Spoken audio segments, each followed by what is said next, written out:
Всем привет! С вами Михаил.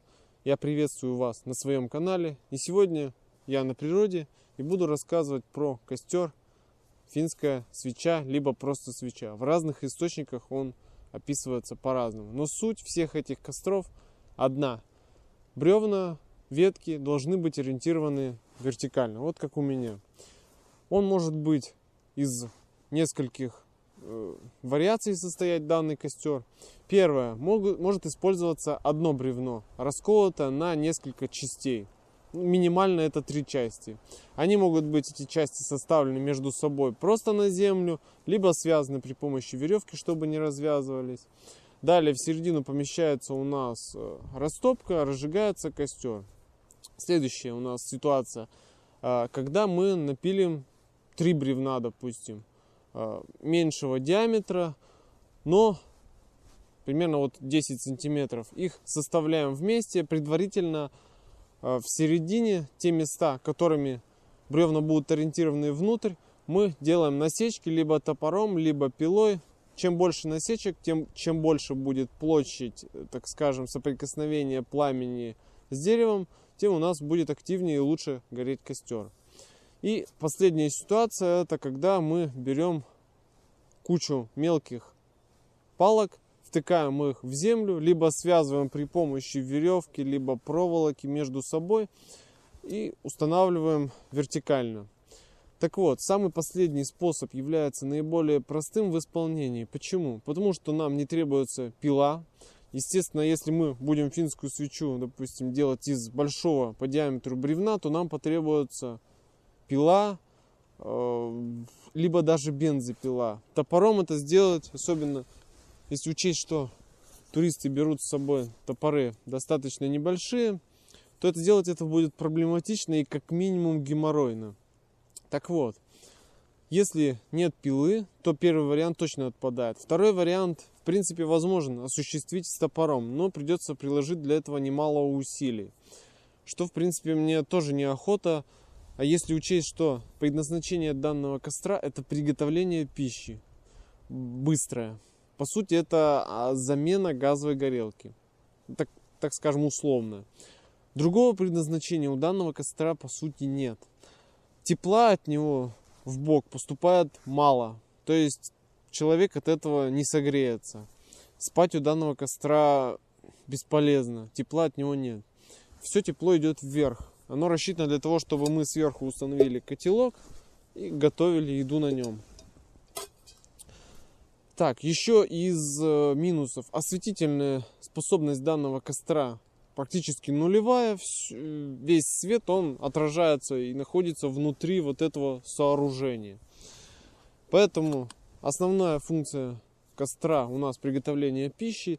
И очень заморачиваться с пилением больших дров вот никак не охота. Если вы, допустим, едете на природу на автомобиле и заранее приготовили бревна, допустим, на даче, накололи, без проблем, это идеальный вариант. Пришли, поставили, изготовили. Но если вы идете в поход, у вас с собой мало вещей, то не вариант заниматься заготовлением такого большого диаметра дров.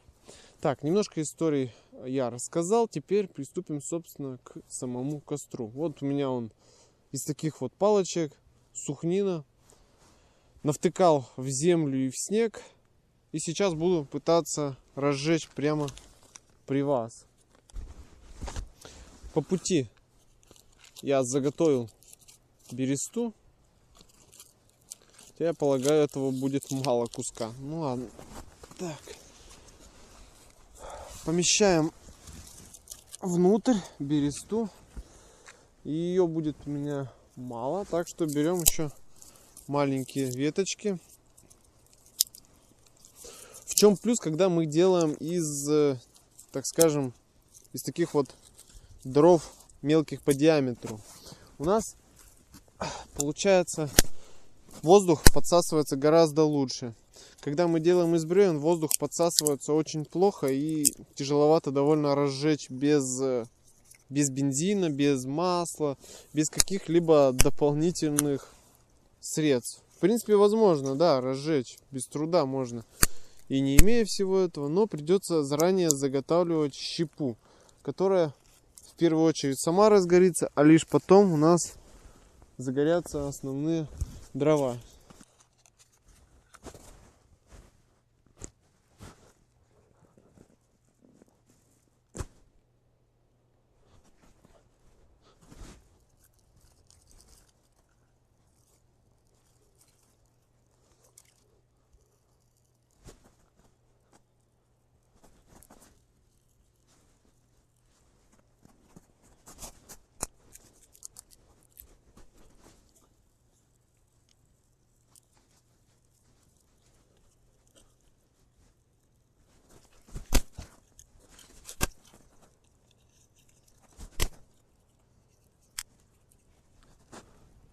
Ну вот, мы видим, у нас уже есть, собственно, результат. Загорелись внутри дрова. Сейчас разгорятся эти. И уже, в принципе, у нас температура достаточно для того, чтобы готовить. Повторюсь, все тепло идет вверх. Так что я беру котелок, иду набирать снег и буду готовить. Вот он, снег. Ставлю на наш костер. Все, удобно стоит. Но нужно постоянно контролировать, как стоит у нас котелок. Потому что дрова могут, особенно маленького диаметра, быстро прогореть. И все наше блюдо упадет. Так что следим повнимательнее. С большими бревнами, естественно, в этом плане лучше. Там оно горит порядка 2-3 часов, и там можно приготовить еду на всю компанию. Так что в зависимости от того, насколько человек вам нужно готовить, такого размера должен быть костер, соответственно. Ну что же, смотрите, у нас отличный результат.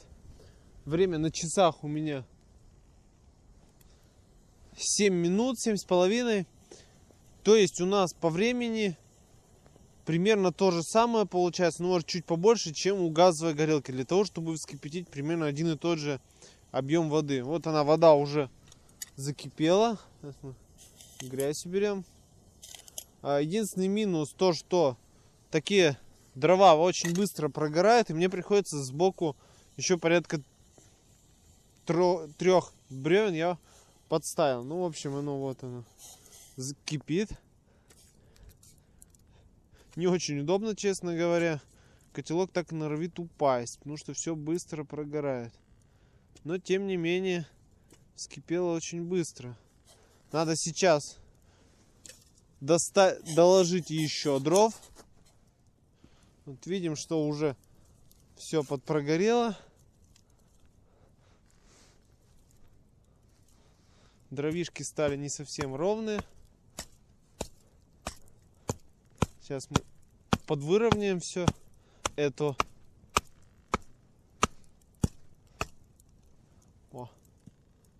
И продолжаем процесс готовки. Так что видим, что для того, чтобы на раз сготовить еду поесть, в принципе, данный костер подходит. По времени очень быстро. Ну а по, так скажем, трудозатратам есть некие нюансы. И приходится за ним следить, подкладывать дрова. Ну вот, я пообедал. Костер у меня уже прогорел. Давайте взглянем, что, собственно, от него осталось. От него осталось не так уж и много. Немножко углей, немножко золы и штучки 4 не сгоревших полежка. Так вот, еще один плюс данного костра я приведу.